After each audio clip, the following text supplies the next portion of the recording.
For my third video, I was originally going to do the supporting characters, but there's just too damn many of them. I mean, there's Duffy, there's Ellie, but I'm going to talk about two of them. You know, there's the meddling kids. There's I call them the meddling kids, but it's obviously Davra JT. There's Eric Iwano, who gets all googly-eyed over Davra. There's Duffy, who likes to blow things up, and then there's Ellie, who apparently about midway through second wave is eaten by lycans. Or is she? So, for those of you who have the newsletter, you've gotten, I think at this point, you've gotten an incomplete version of Among Wolves because some idiot copied and pasted an unfinished manuscript into into the into the last newsletter. So I will fix that sometime this week. And that is my apologies. I'm going to do some newsletter swapping with a couple other people, just simply because they have things coming out that they want to show off. You know, there's some good work out there. So I think the first one I'll talk about is Chapaan, because what happens is one of my main characters disappears about the beginning of, I guess we can call it the beginning of Act 3. And I wanted to keep that rhythm, despite the fact there's a little bit of POV bloat at the end. You get these one-off of, you know, Gelt warriors and Marines and Navy fighter pilots all fighting. We see the admirals, we see Tishla sometimes. But for the main points of view, I lost one. So what I wanted to do was Chapaan, the resistance leader, the northern resistance leader. And she's unusual because everybody knows she's a 14-year-old girl. If you haven't figured out who she is yet, you have to read the book. I'm not going to tell you in this video. But she's a 14-year-old girl. If you've read Among Wolves, you know who she is. And Chapaan is unusual. She's a hooded figure. She's a teenager, and she's taken the name from a Gelt myth. And it begins, she is recruited by sapient lycans. I don't use the word sentient. It's that got to be used by Star Trek, and it doesn't actually.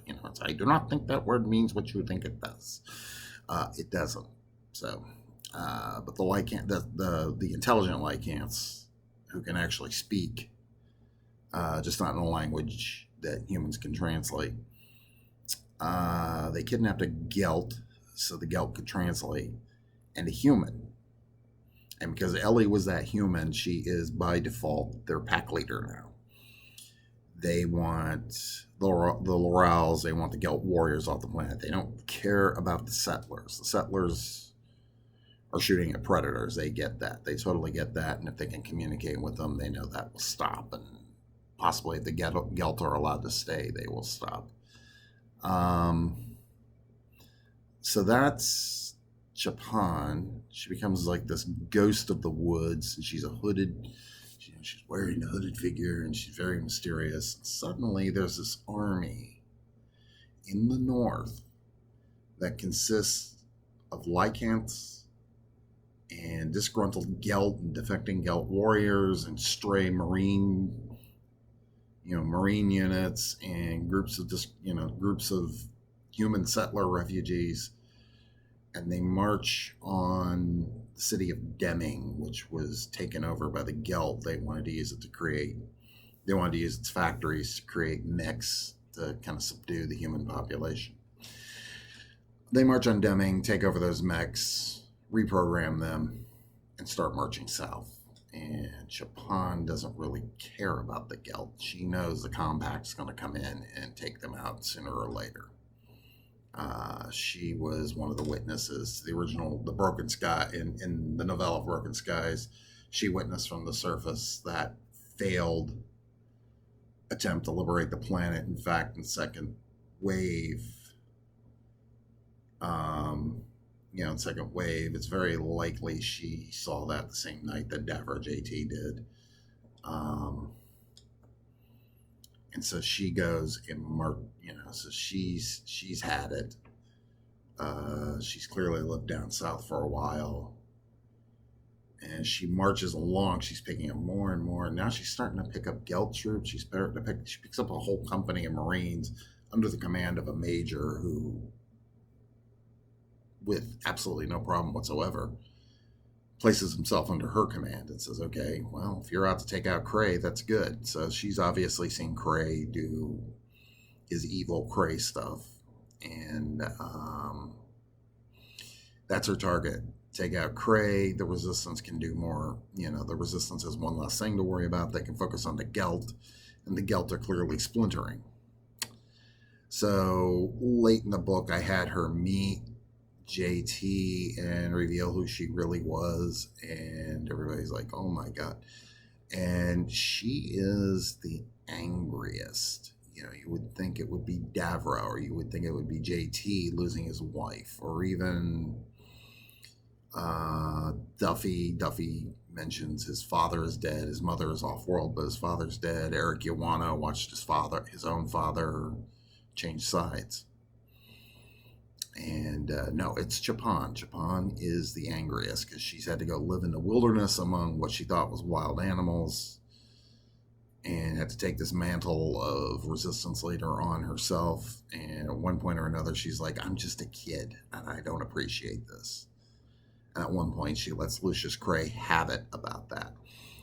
But the character I really want to talk about is Suicide. And Suicide was actually not intended to come back in second wave. She was kind of a one-off. She was the MacGuffin in the original Children of Amargosa. She was this pilot who had hidden some ships, and Cray got it in his head that, oh well, okay, if you find her for me, tell her I want her to go back to Mars and say I'm now the governor of the planet. And the first time we meet Suicide, she promptly shoots two of Cray's people, including his right-hand woman, and spares JT and Lizzie because they're clearly just kids in over their heads. She's there when Lizzie dies. She meets the other so-called meddling kids, Davra, Duffy, Ellie, and Iwano. Takes them under their wing, and she is kind of their mother. JT actually comes out and says that in Storming Amargosa, but it's clear she is the mother to all 5 of these kids. She is the one leading the team to go take on go find the Ban Ki-moon, the crashed ship from Second Wave. And she has to figure out what to do with JT, Davra, and Iwano, who've disobeyed orders to be with her.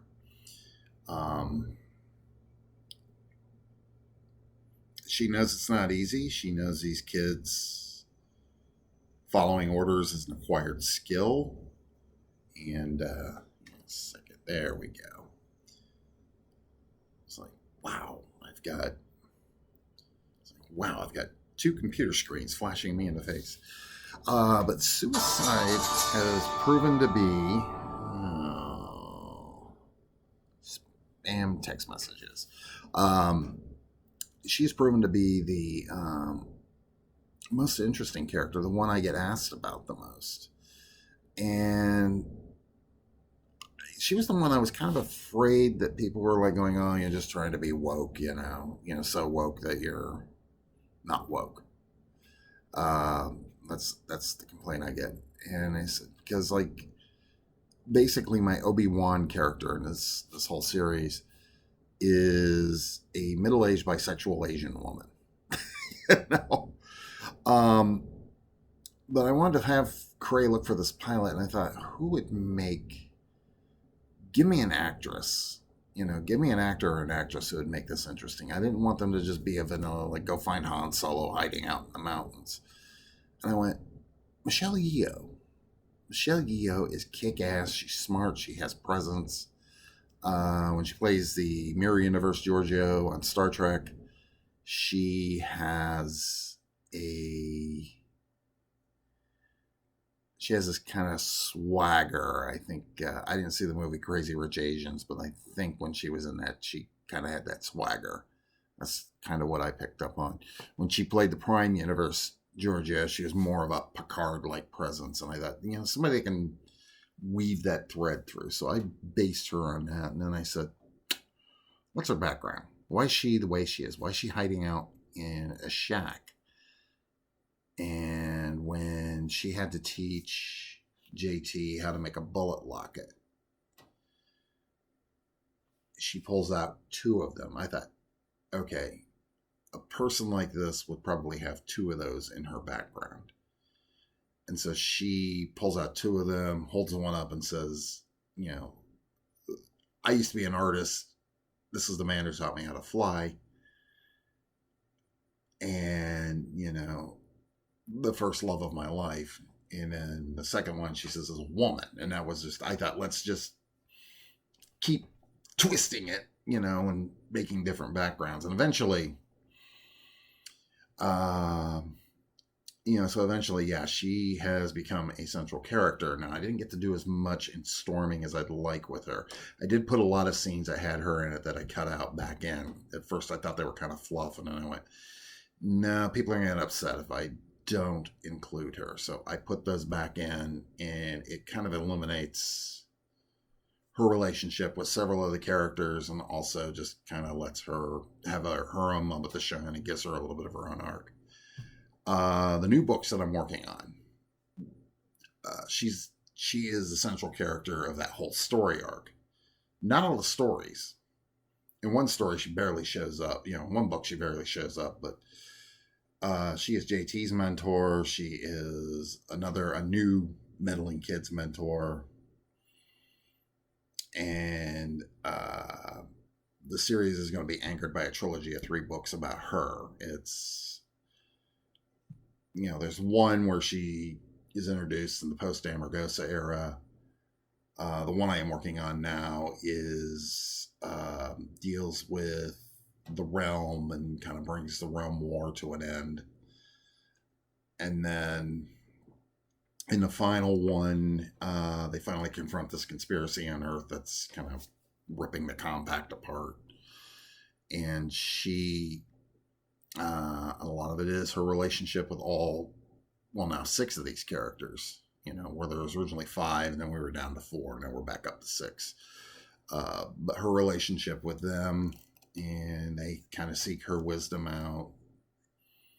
And, there was a lot of demand going, you have to write a suicide novel. You have to write a suicide novel. So I'm writing 3 of them.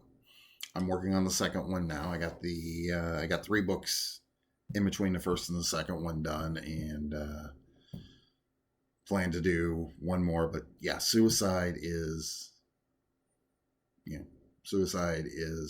probably the biggest attraction to this entire universe at the moment. So she will have an arc. The 3 novels revisit her past. One is her as a pilot, a Navy pilot. The second one is her as a contractor on Aphrodite. They call her a mercenary, but she's basically a pilot.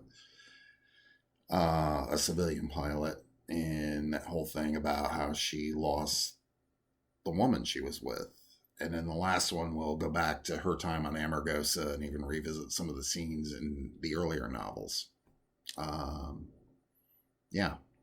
You're getting more suicide after this. So, all right. Remember to get your questions into me. I am going to start answering reader questions around 2:00. And also, there's my 3 questions. Most interesting place you've ever been, most interesting date you ever had, and of course the first question, which, because I'm winging this, I forgot, which is, what is your favorite science fiction novel? And if you tell me the Galaxy Quest tie-in, I'm gonna hunt you down and hit you. Seriously. COVID-19 or no, I'm coming after you. No. Seriously, no, just tell me what it is, and I'll pick some of the most interesting answers to share. Later.